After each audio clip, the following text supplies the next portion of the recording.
Señor presidente, cuando se elaboró la Constitución, ¿a quién se le hubiera podido ocurrir poner, por ejemplo, una ley que un presidente que renuncie por fax es destituido? ¿Quién habría imaginado una cosa de esa envergadura? Ni García Márquez, cuando el Congreso, en esta reunión, en esta sede, tuvo que rechazar un fax de renuncia enviado por el presidente Fujimori y lo destituyó, estaba acudiendo a un fundamento esencial del Congreso, que es la soberanía, que es la autoridad que le da el pueblo al Congreso para tomar ante situaciones específicas decisiones fundamentales. Y por eso no se dan cuenta los amigos del partido aprista que están pensando en temas del futuro, que lo que están queriendo hacer con ese fundamento es decir que no se puede inhabilitar un funcionario si no hay una ley previa, están llevando a la nulidad la destitución del presidente Fujimori hecha por este Congreso de manera soberana. Continúe. El congresista Quisquén, cuidándose en las palabras, dice que es un proceso, que hay que ir cumpliendo poco a poco lo que dice el Tribunal Constitucional, no se refiere a irlo al pasado. Pero obviamente su lógica llevaría a eso. Y es una lógica sin sentido, porque la propia Constitución establece esas dos vías. Existen inhabilitaciones por infracción a la Constitución que el Congreso las puede decidir libremente de acuerdo a su juicio político, con fundamentos, con referencias, con pruebas, con hechos, no con venganzas. Y los hechos están claros y en eso todo el mundo reconoce que en este caso hay hechos clarísimos. En otros casos también se discutirá, pero no se puede negar esa facultad soberana del Congreso para inhabilitar en el cargo público a un funcionario que haya cometido esas infracciones a la Constitución. Una segunda vía es la que cuando hay contenido penal. Y el contenido penal supone justamente esas características del tipo de acción delictiva por el cual se va a someter a la inhabilitación. Si alguien quiere presentar un proyecto de ley de desarrollo constitucional, que lo presente, pero es un tema distinto. No se puede poner, y a eso va mi crítica principal a la argumentación de algunos, como cuestión previa para declarar la inhabilitación de un cargo público, que primero hay una ley aprobada por el Congreso de acuerdo a algunas normas de procedimientos que establece el Tribunal Constitucional. Culmine. Sería un contrasentido sobre el pasado y un absurdo sobre el futuro, e inclusive eso es inconstitucional porque la Constitución establece esas dos vías. Me pido una interrupción, no sé si tengo tiempo, señor presidente, quisiera tener tiempo para terminar. Congresista, tiene la interrupción. Lo único que le replicaré a los experimentados congresistas es que las leyes no tienen efecto retroactivo. No tienen efecto retroactivo. Y segundo es que hoy día el mundo democrático no es el mundo de hace 20 años ni de hace 50 años. Hoy día las sociedades democráticas apuntan a organizar sus estructuras normativas en función de evitar, de interdictar la arbitrariedad, especialmente de aquellos entes políticos que administran justicia política apartándose de principios fundamentales como el debido proceso. Eso lo sabe un alumno del primer ciclo de Derecho. Gracias, presidente.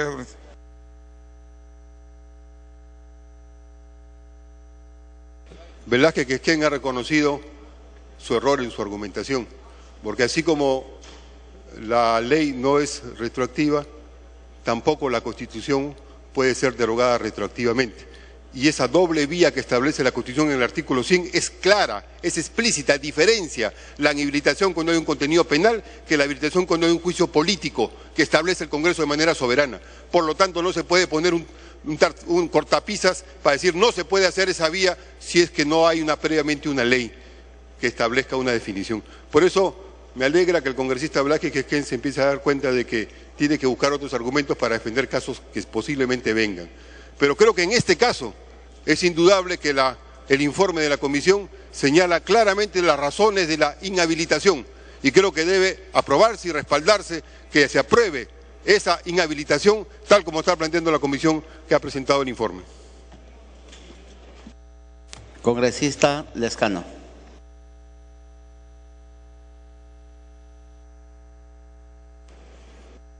Presidente, me pide interrupción el congresista Ceballos y el congresista Velázquez. Congresistas Ceballos y Velázquez.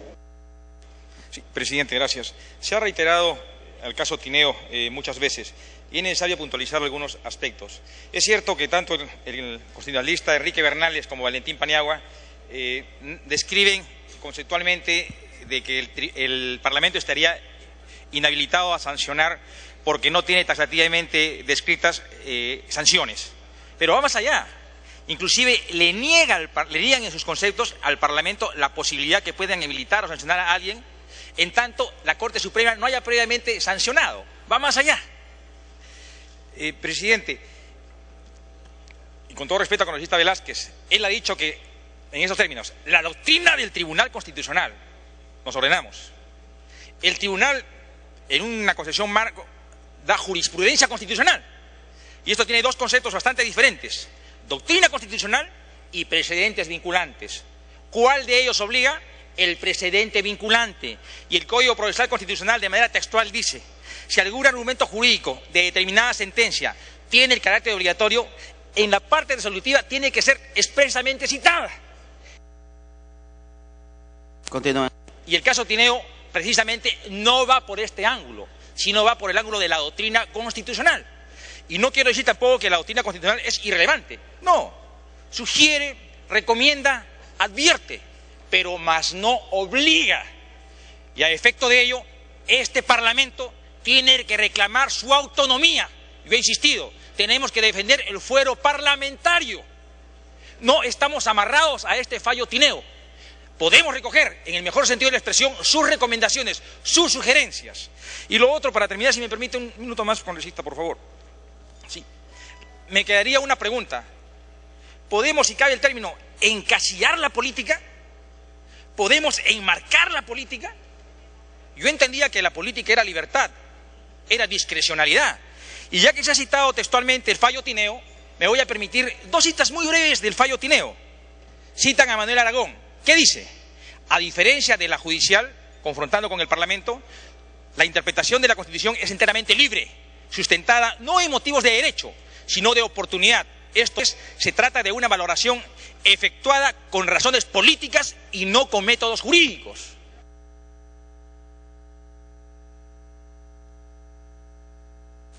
Culmine. Termino con esto, presidente. El Tribunal Constitucional, en el fallo 04-2011, proceso de inconstitucionalidad, nos refiere textualmente: puesto que no existe un catálogo de criterios limitados o delimitados para el escrutinio político, la subjetividad y disponibilidad de sus parámetros son algunos de los factores que singularizan al control político. Eso es lo que hace diferente a un parlamento político por naturaleza.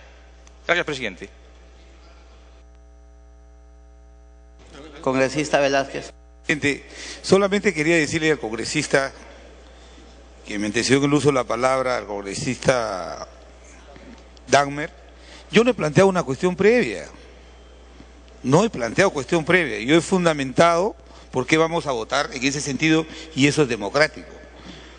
Le diré al congresista Ceballos que yo no le voy a contestar porque no resiste análisis su reacción. Hace interpretación constitucional invocando el Código Penal. No es posible. Ya veremos en la discusión, pero creo que el Perú ya sabe cómo se maneja esa comisión, y de aquellos que creen que porque tienen la función de ser parlamentarios están por encima de la Constitución y la ley, no resiste mayor análisis, presidente. Solamente quería decir que no he planteado cuestión previa. Lo que he hecho es sustentar un principio que escolta mi voto que voy a expresar en unos minutos, y eso creo que es absolutamente democrático. Gracias, congresista Lejano.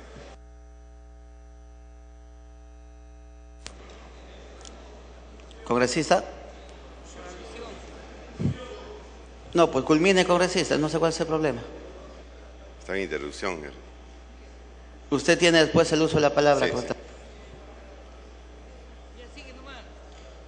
Congresista Ceballos, por Sí. alusión. Me he expresado mal o me han entendido mal. Yo he dicho el Código Procesal Constitucional, no he citado el Código Penal. Y ya lo he dicho reiteradas veces, soy modestamente abogado y sé perfectamente diferenciar lo que es un código sustantivo y un código procesal. Lo tengo bastante claro. Y en ningún momento he expresado que el Parlamento está sobre la Constitución. Yo lo que he reclamado es que defendamos el fuero parlamentario. He reclamado que defendamos la autonomía del Parlamento. He reclamado que no judicialicemos los procedimientos parlamentarios. Todo, presidente. Congresista Lescano. Señor presidente, solamente para dejar constancia en el Pleno que existen precedentes ya en las resoluciones emitidas por el Congreso Nacional, que se ha acusado constitucionalmente a funcionarios por infracción a la Constitución. Y necesitamos, señor presidente, una ley de desarrollo constitucional. Es una teoría, pero el Congreso ya ha establecido que hay otra teoría, que no se necesita una ley de desarrollo constitucional para establecer infracciones constitucionales. Simplemente se necesita confrontar la conducta del funcionario establecido en el artículo 100 de la Constitución y ver si se ha violado algún artículo de la Constitución. Y el informe de la subcomisión establece qué artículos de la Constitución se han violado. Artículo 1, la defensa de la persona humana y el respeto de su dignidad son el fin supremo de la sociedad. Artículo violado. Artículo 2, toda persona tiene derecho, inciso 15, a trabajar libremente con sujeción a la ley. Artículo 23, el trabajo en sus diversas modalidades es objeto de atención prioritaria del Estado, el cual protege especialmente a la madre, al menor y al impedido que trabaja. El Estado promueve las condiciones para el progreso social y económico, y así sucesivamente. Artículo 24, el trabajador tiene derecho a una remuneración equitativa y suficiente. Estos hechos, señor, que estamos evaluando aquí en el Congreso de la República, y que los ha cometido lamentablemente el congresista Michael Urtecho, viola estos artículos, claramente. Y se ha cometido delitos, también se ha cometido delitos, porque los mismos hechos concuerdan con el artículo del Código Penal que establece los requisitos cuando se cometen esos delitos. Y tenemos también, señor presidente, algunos ejemplos que conocemos todos los parlamentarios, y quienes somos abogados, y quienes son ciudadanos, y quienes son funcionarios públicos.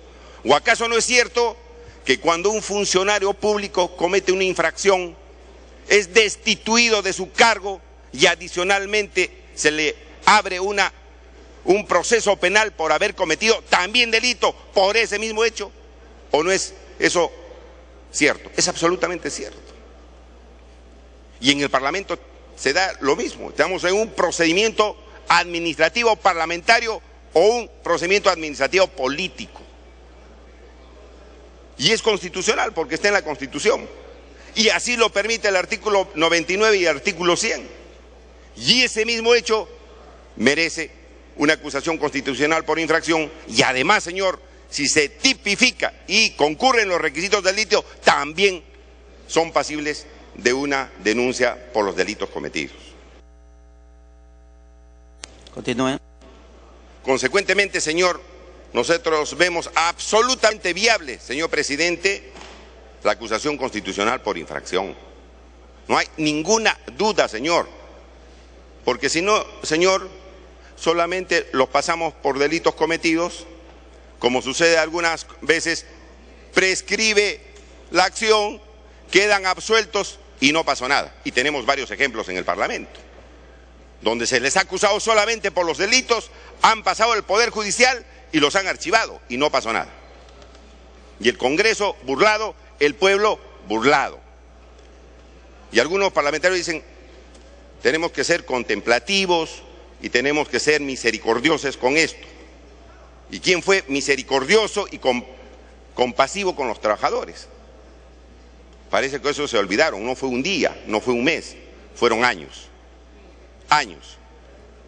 De tal manera que nosotros creemos, señor presidente, que es absolutamente procedente la acusación por infracción constitucional. Muchas gracias. Congresista Lay. Gracias, presidente. Quiero llevar a este plenario a una reflexión. Una cosa es el perdón. Yo creo que todos tenemos que perdonar a un colega que erró el camino, que cometió delitos. Y eso es absolutamente separado de lo que es asumir responsabilidades y asumir las consecuencias de esos delitos cometidos. Desde el punto de vista humano y espiritual, perdonamos. Y el congresista vino y pidió perdón. Y tenemos que perdonar. Sin embargo, hay consecuencias de las acciones que uno comete. Y en el caso del congresista Urtecho, lamentablemente, y digo lamentablemente con toda sinceridad, han sido muy, muy graves. Tanto es así que él juramentó el 27 de julio del 2006, asumió su responsabilidad el 1 de agosto del 2006 y antes del 30 de agosto ya estaba recortando el sueldo a uno de los empleados. Y recortándole en el 82% de su sueldo. Cuando él recibía 1.100 soles, le estaba dando 200 soles. Y enseguida nomás, a otra trabajadora que recibía más de 4.000 soles del Congreso y él le daba 400 soles. Y esto lo ha hecho en forma permanente, continua, durante 7 años, hasta el mes de noviembre del 2013. Entonces, la cosa ha sido muy, muy grave, que ha afectado seriamente la imagen del Congreso, pero más, él ha ofendido y ha fallado y ha perdido la confianza de la ciudadanía que lo eligió. Y ha afectado a este grupo de trabajadores y más todavía que no hemos alcanzado a cubrir. Y a ellos no les ha pedido perdón. Y la única manera de poder pedirles perdón a ellos es restituyendo lo que él les robó a lo largo de todo este tiempo. Entonces, yo quiero que imaginemos, el congresista ha sido suspendido por 120 días. Si no hay una sanción por esta infracción constitucional con destitución e inhabilitación, él volverá aquí dentro de alrededor de 90 días. Se sentará en su escaño y ¿qué dirá la nación ante esto?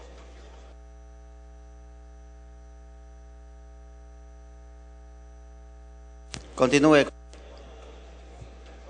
¿Y qué sentiremos como congresistas teniendo un colega aquí sentado con nosotros a quien la nación le está acusando porque ya le perdió la confianza, porque ya le puso un cliché? Por cosas mucho menores, congresistas han sido destituidos, desaforados, por muchísimo menos. Uno por unas facturas, otra por un empleado fantasma y otra también por un recorte de sueldo de un solo empleado. Él lo ha hecho con 7 empleados conocidos. Repito, hemos escuchado de más.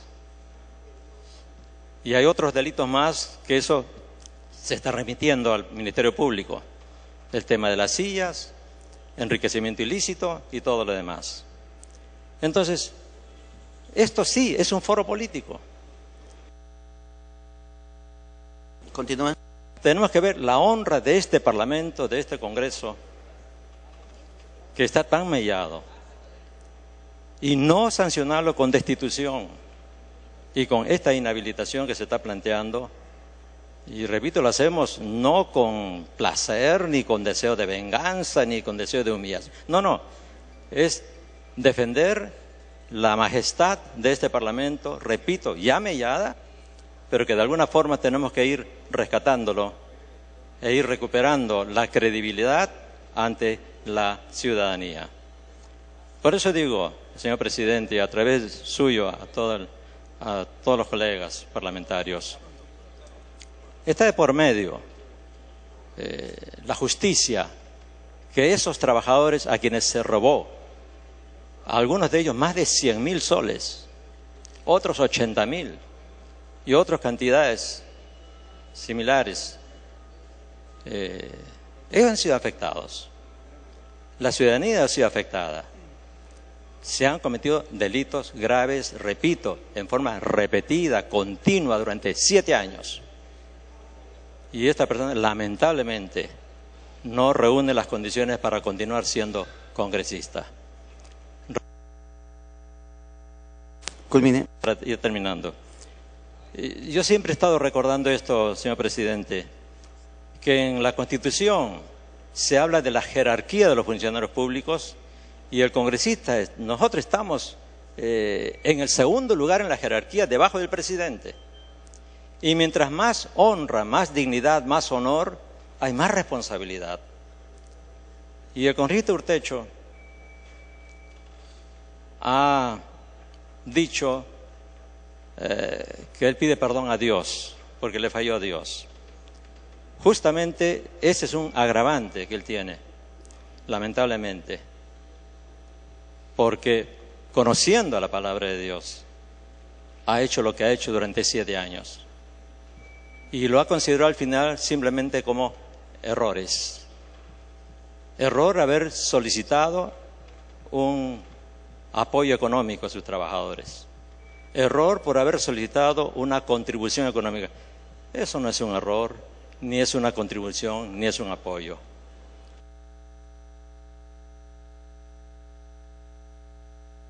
Culmine. Ha sido un despojo consecutivo, continuo, con todas los agravantes de usar su autoridad, su ascendencia sobre las personas a quienes él despojó de ese dinero. Esa persona, lamentablemente, no merece estar en este Congreso.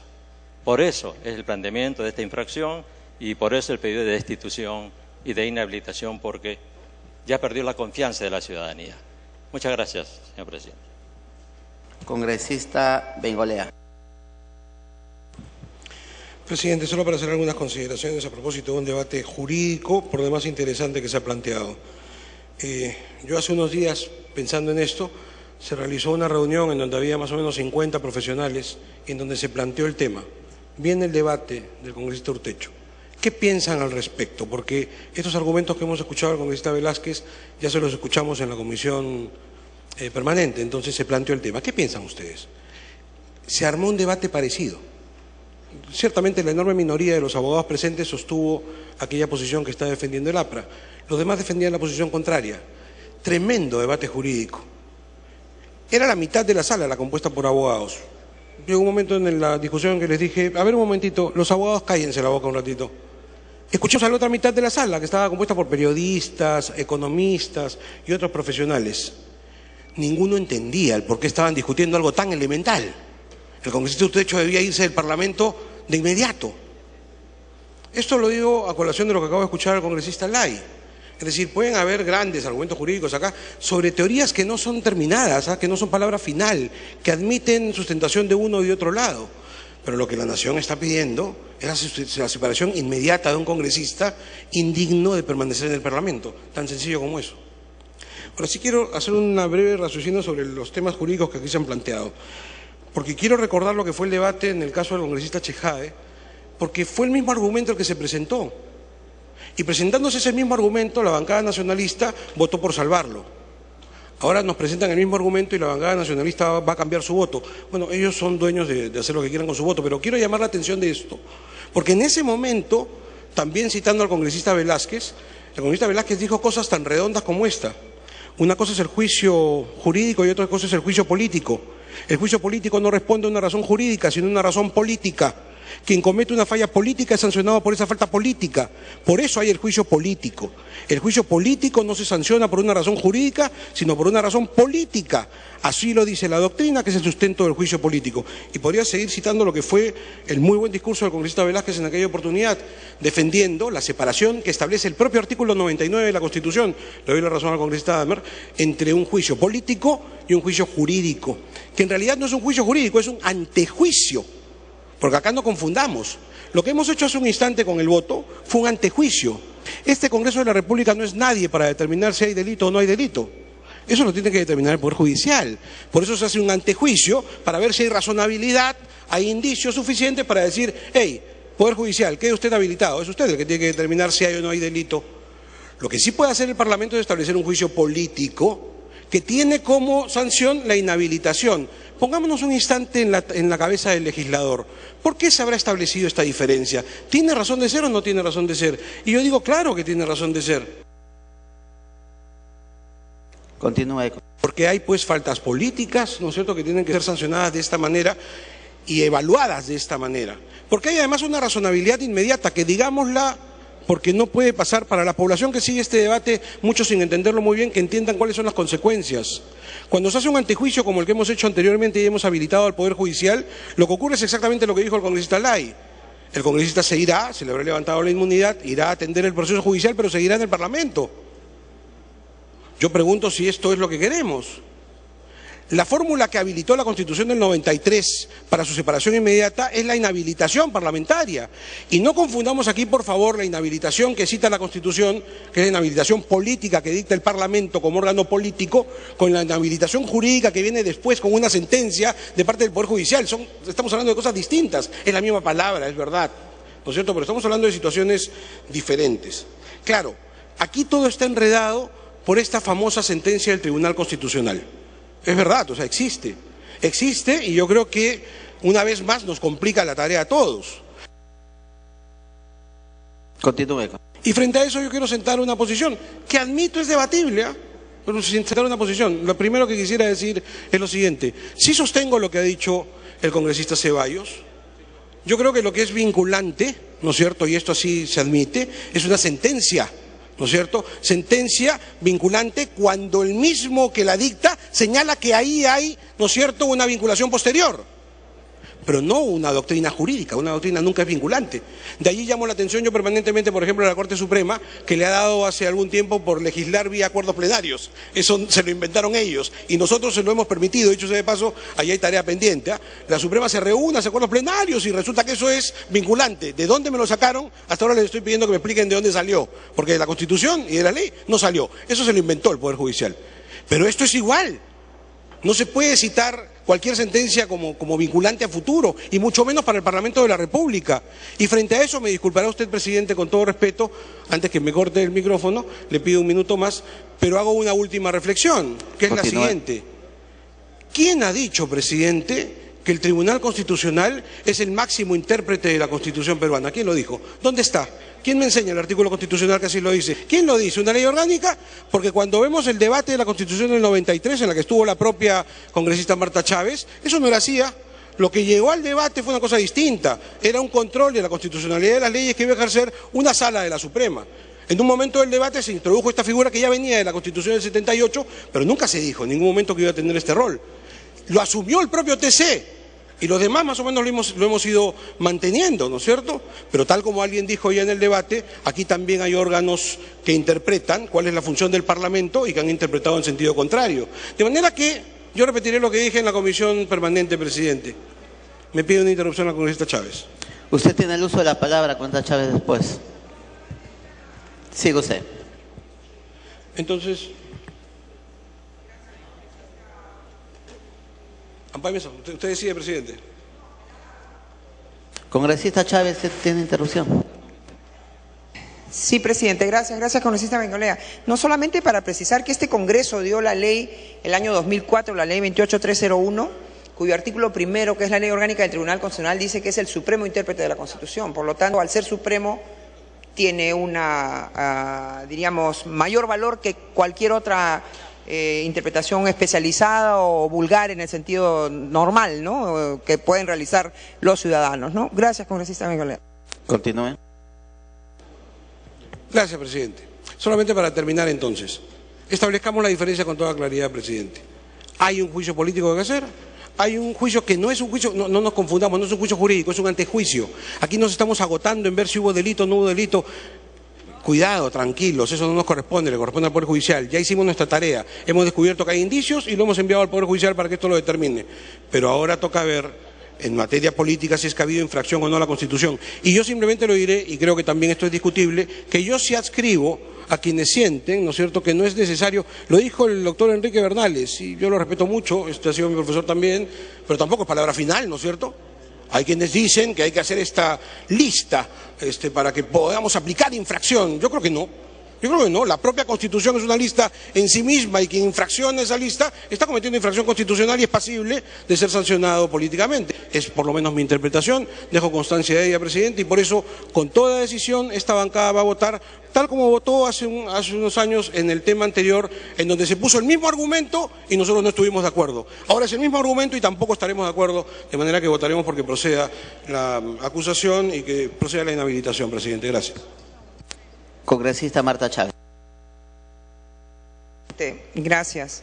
En realidad estamos repitiendo una discusión de carácter jurídico que ya tuvimos en el seno de la Comisión Permanente, momento en el que también representantes del Partido Aprista plantearon un tema que es de suyo bastante interesante y como todo lo que es jurídico es debatible, señor presidente, y es el tema de la necesidad de la tipificación en el caso de las infracciones a la Constitución. Solamente cabe señalar, presidente, que de acuerdo al artículo 99 de la Constitución existen dos tipos de procesos que ambos requieren una denuncia constitucional y una acusación constitucional. Son dos procesos. Uno, el llamado antejuicio político, que significa que, como su nombre lo dice, antejuicio significa que luego, si es que el Congreso decide que es válido el antejuicio, va a abrirse un proceso penal, es decir, un juicio penal. Entonces, el antejuicio político o el antejuicio constitucional está referido a delito cometido en el ejercicio de las funciones por los altos funcionarios que menciona el artículo 99 de la Constitución.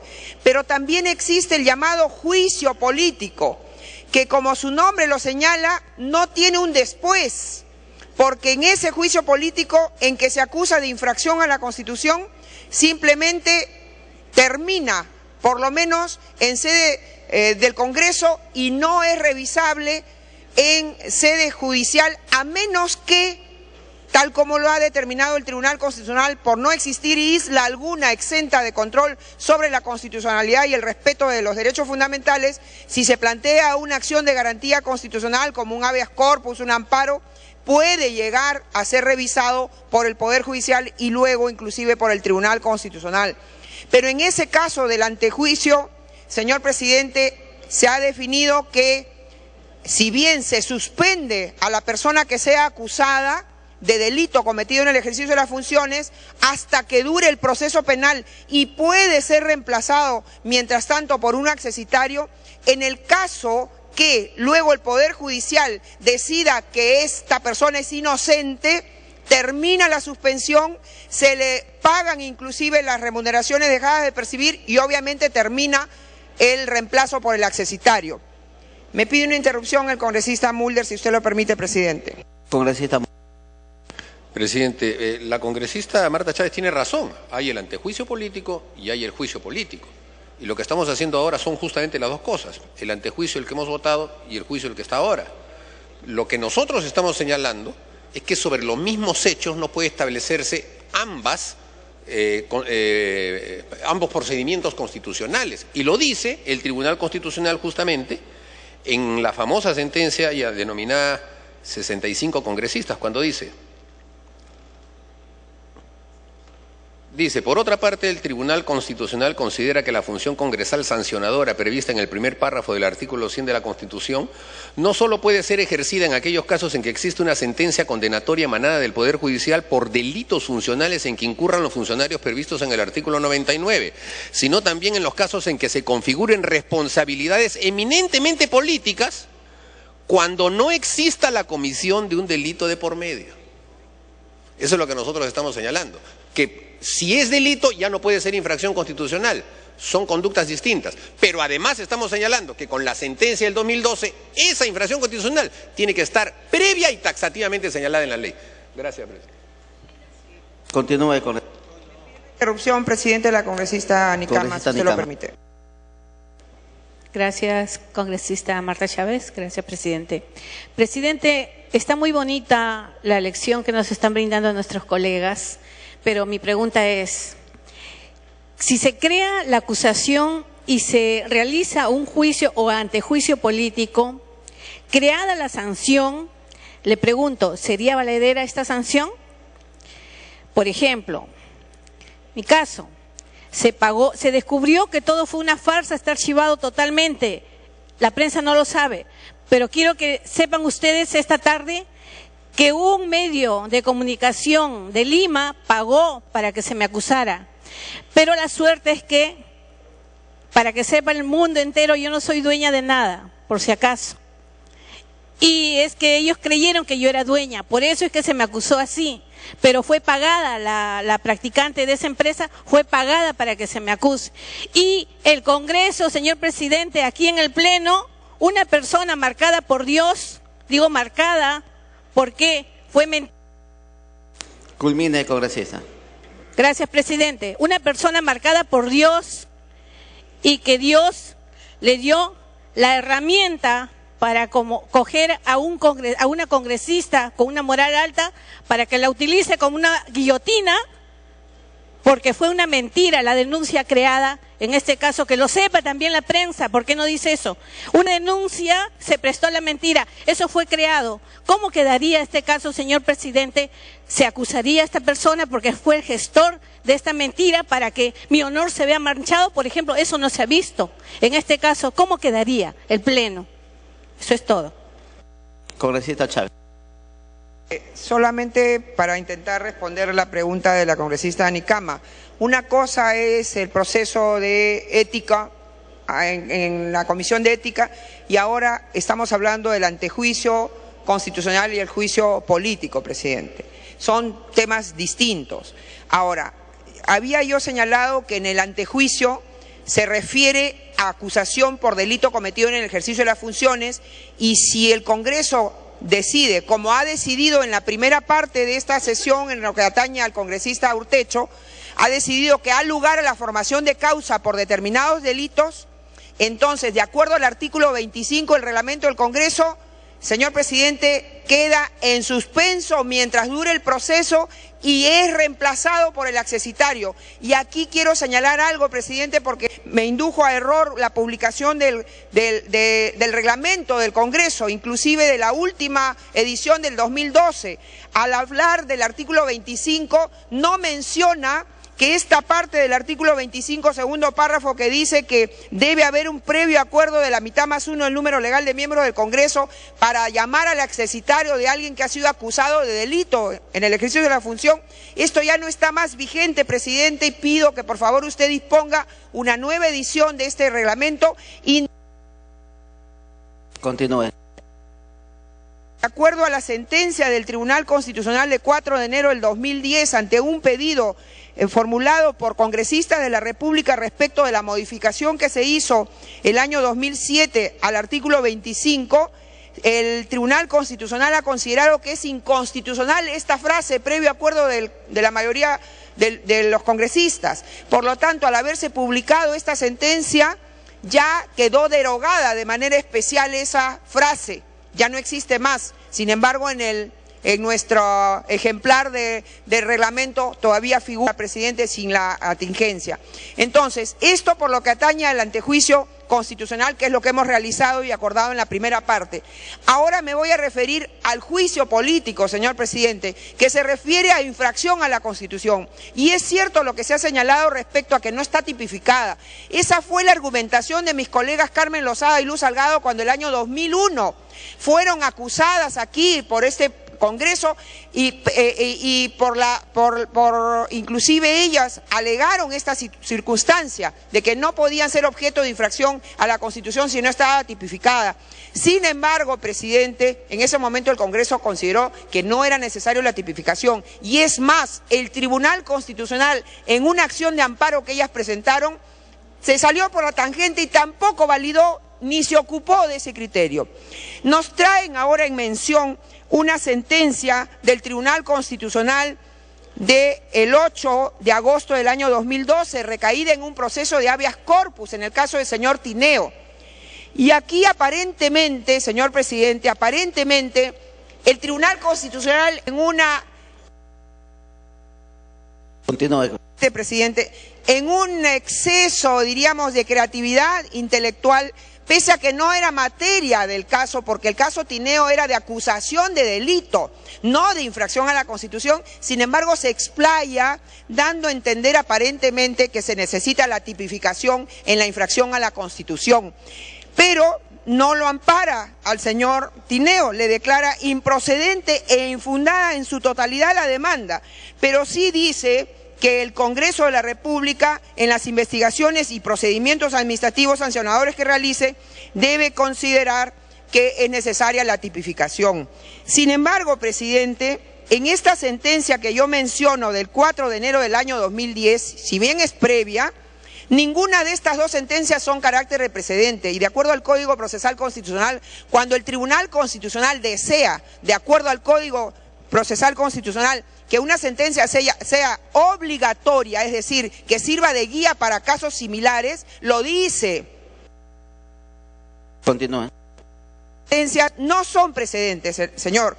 Sin embargo, en un proceso de habeas corpus, de inconstitucionalidad, planteado sobre el artículo 25 del Código, del Reglamento del Congreso, acá el Tribunal Constitucional sí menciona, señor presidente, el tema de la infracción a la Constitución y no dice nada de que deba ser tipificada, simplemente habla de que debe ser objeto de una valoración de carácter político y con el criterio de razonabilidad y proporcionalidad. Es más, diferencia la función punitiva jurisdiccional propia del Poder Judicial, aquella que puede sancionar sobre la base de la razón jurídica, respecto de la función político-punitiva, aquella que puede sancionar sobre la base de la razón política. Es decir, la razón que nosotros tenemos que seguir en el caso de una infracción a la Constitución es la razón política, no es la razón jurídica, que sí puede exigir, señor presidente, una taxatividad que se exige para la norma punitiva. Continúe. No es, presidente. Si a eso le agregamos, presidente, lo que hemos señalado el día de la Comisión Permanente, que está bien, nosotros debiéramos complementar nuestro reglamento del Congreso incluyendo la tipificación de las infracciones a la Constitución. Es sano, es necesario y es justo. Sin embargo, creemos también, señor presidente, que la propia Constitución señala en el artículo 103 en la parte final que la Constitución, no ampara el abuso del derecho.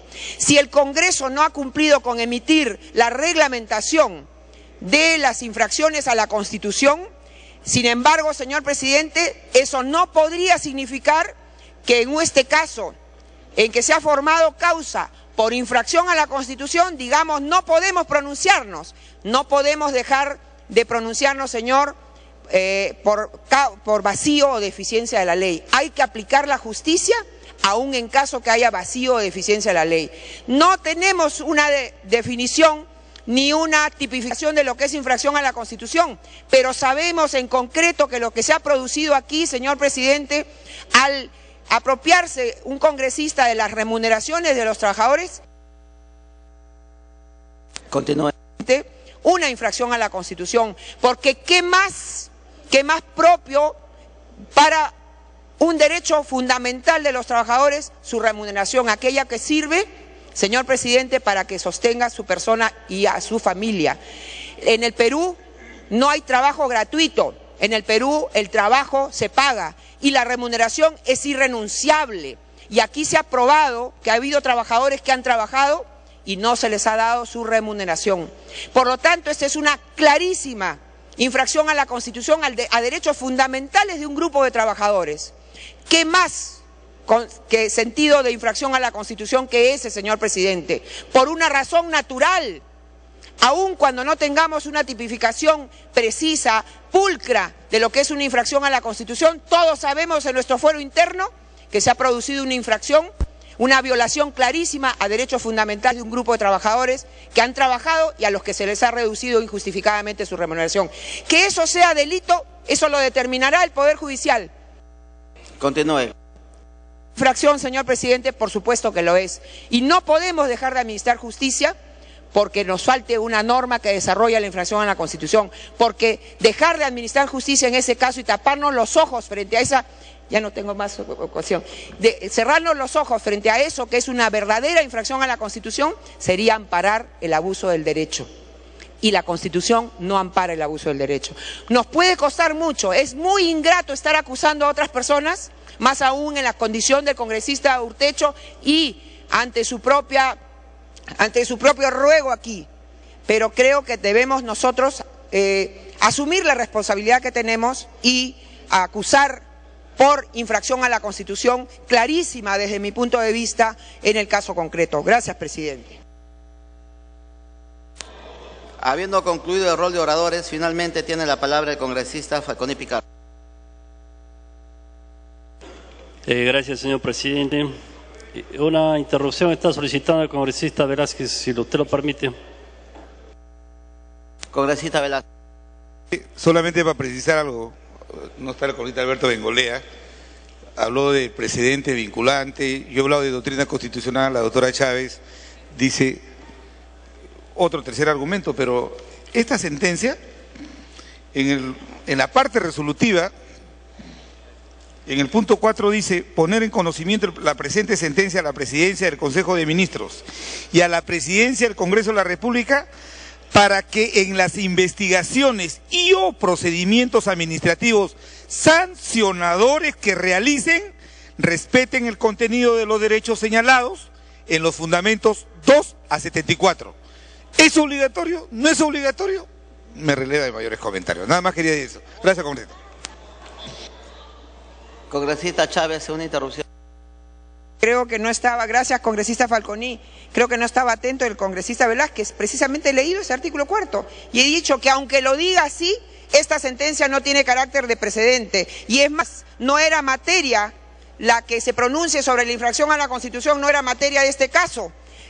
¿Por qué? Porque acá se hablaba del antejuicio, es decir, de acusación de delito. No sé por qué 6 de los miembros del Tribunal Constitucional se han pronunciado de esa manera, distinto a cuando sí se pronunciaban sobre una acción de inconstitucionalidad en que eran 6, solamente cambia, en este caso, cambiaba el magistrado Urbiola Jani por el magistrado Landa, pero eran 6 de 7 en esta sentencia del 2010 y en esta sentencia del 2012.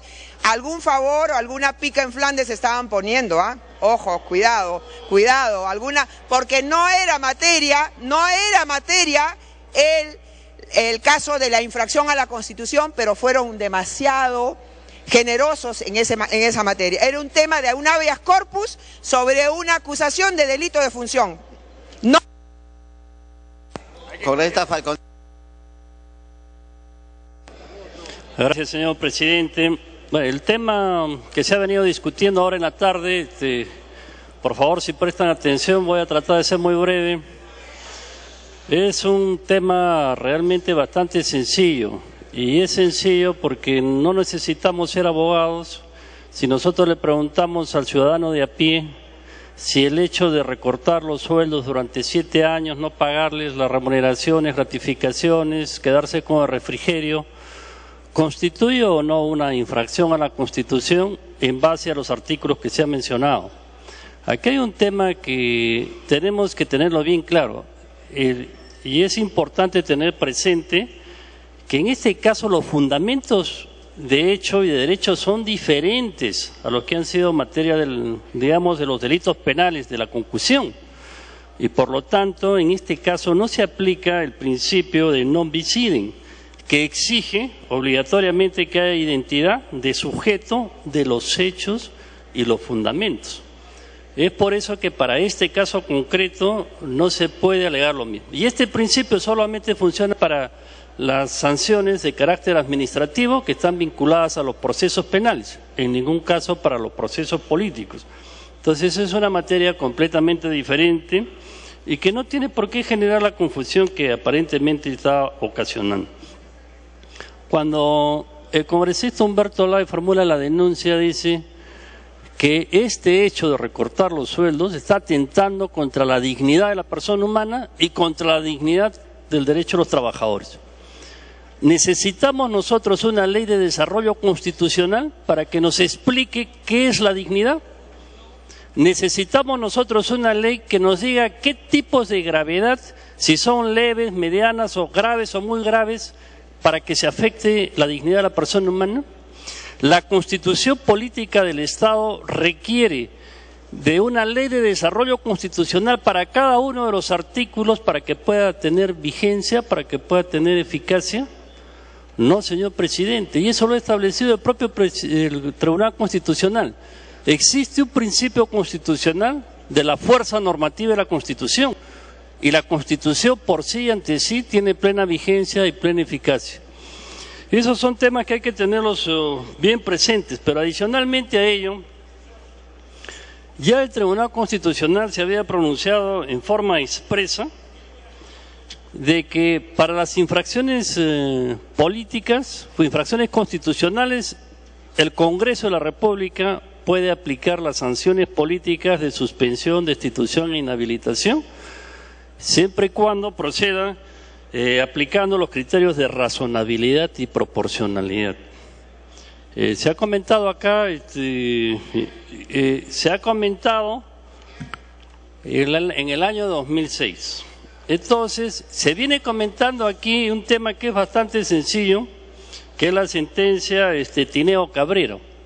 La sentencia Tineo Cabrera es una sentencia que no tiene relación para este caso, y la razón es bien sencilla. En la sentencia Tineo Cabrera se declaró improcedente la demanda respecto de 4 fundamentos. Respecto de todos los demás fundamentos se declara infundada la demanda. Y curiosamente dice que se notifique la sentencia a la Presidencia del Poder Judicial y también al Congreso de la República, que no fue parte en el proceso. Es decir, el Tribunal Constitucional dice que no existe ningún organismo dentro del Estado que esté exento del debido proceso. Y sin embargo el Tribunal Constitucional no respeta el debido proceso. ¿Cómo puede ser posible que se expida una sentencia donde se quiera modificar el reglamento del Congreso cuando nunca fue citado el Congreso justamente por el juicio político que es la infracción constitucional? Entonces, es cierto que y es muy importante lo que se ha manifestado aquí, ¿no? ¿Esto forma parte de la doctrina constitucional? Sí. Y aquí en la Comisión de Justicia se aprobó el informe diciendo que los magistrados del Tribunal Constitucional habían cometido delitos de infracción constitucional. Señor presidente, se concedió 2 interrupciones, pues si usted lo permite, excepcionalmente una tercera. Una por excepción, congresista. Presidente, pero es que lo que está sosteniendo el congresista Falconi es un legicidio inaceptable. O sea, como él interpreta que una sentencia, o los miembros del Tribunal Constitucional han cometido inconducta porque no le gusta una parte de la sentencia, no puede decir que la sentencia no se aplique. Él tiene que aplicar la sentencia. Si no le gusta la sentencia, entonces que presente un recurso ante la Corte Interamericana. Pero no puede decir, no, interpreto que los miembros del tribunal han cometido una infracción porque no respeta y la sentencia no vale. ¿Qué criterio es ese, presidente? Es insostenible para un abogado. Congresista Falconi. Agradecemos la intervención del congresista, sino que hay que estar atento para poder hacer las críticas correspondientes. Esta sentencia Tineo Cabrera es un precedente vinculante, no es un precedente vinculante. Expresamente el Código Procesal Constitucional, en el artículo 7º, el título preliminar, dice en qué casos las sentencias tienen efecto vinculante y cuáles son los supuestos para el efecto vinculante. En primer lugar, que exista divergencias o contradicciones en la interpretación de los derechos a juicio del tribunal. En segundo lugar, que los operadores jurisdiccionales o administrativos resuelvan en forma errónea. En tercer lugar, que el tribunal estime que puede proscribir la aplicación de futuros supuestos porque pueden afectar la interpretación y finalmente cuando decida cambiar el precedente vinculante como se conoce del overruling. ¿Cuáles son las condiciones del uso del precedente? Que haya existencia de la relación entre caso y precedente vinculante. En el caso Tineo Cabrera no hay ninguna relación entre el caso y el precedente vinculante, o sea, porque no constituye. Pero es más, en el caso Tineo Cabrera no se expresa en ninguna de las partes de que la sentencia tenga efectos vinculantes, quiere decir que no es vinculante. No resuelve el fondo de la controversia planteada en base a los fundamentos desarrollados, por lo tanto no cumple con la relación entre caso y precedente. Y finalmente el Tribunal Constitucional ha publicado la relación de todos los precedentes vinculantes, que son 42 sentencias, y dentro de esas sentencias no aparece la de Tineo Cabrera, pero sí aparece la sentencia 3760 del 2004 del caso de Gastón Ortiz Hacha respecto de la inhabilitación política del presidente Alberto Fujimori. Esta sí es vinculante, y aquí sí dice de que el Congreso de la República puede imponer sanciones políticas por las infracciones constitucionales que se puedan haber cometido, y en este caso desarrolla la inhabilitación política. Hay un argumento que nosotros no desechamos, que es importante que se pueda perfeccionar, que se modifique la Constitución en algunos supuestos donde definitivamente puede haber casos flagrantes de infracción constitucional, eso es correcto. Pero en el mundo no existe un código de infracciones constitucionales. Se ha hecho también mención a una persona que ha intervenido de que ya existía una ley de acusaciones constitucionales del 17 de junio de 1834 que se ha puesto como ejemplo, pero esa ley solamente se refería a la comisión de los delitos en el ejercicio de la función. Entonces nosotros no estamos en contra de que se perfeccione la Constitución. La congresista Marta Chávez es la presidenta o coordinadora del reglamento del Congreso para la modificación. O sea, eso hay que seguirlo trabajando. Pero en este caso concreto, si nosotros preguntamos a cualquier ciudadano del país si ha habido o no infracción constitucional, o sea, si esa infracción constitucional merece una sanción, la sanción es de carácter político. ¿Y qué implica eso? Quiere decir de que nosotros no estamos juzgando si es delito, ese es un tema completamente aparte. Quiere decir de que este funcionario ha perdido la confianza que el gobierno y finalmente el Estado le ha conferido. O sea, aquí no hay una sanción penal, que para eso justamente es el antejuicio. En ese sentido, señor presidente, estando creo aclarados todos los temas, respetando todas las posiciones que me parecen válidas, interesantes, y que será más motivo que a partir de ahora nos pongamos a trabajar para mejorar nuestra Constitución y por supuesto el reglamento del Congreso, le pido al señor presidente del Congreso que lo someta a voto y le alcanzo el proyecto de resolución legislativa. Muy agradecido, señor presidente.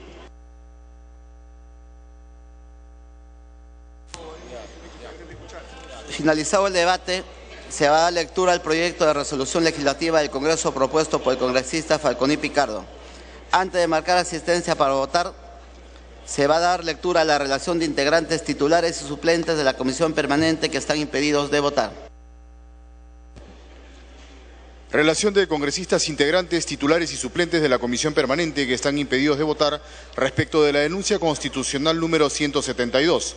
Miembros titulares: Omonte Durán, Iberico Núñez, Zamudio Briceño, Isla Rojas, Gamarra Saldívar, Solórzano Flores,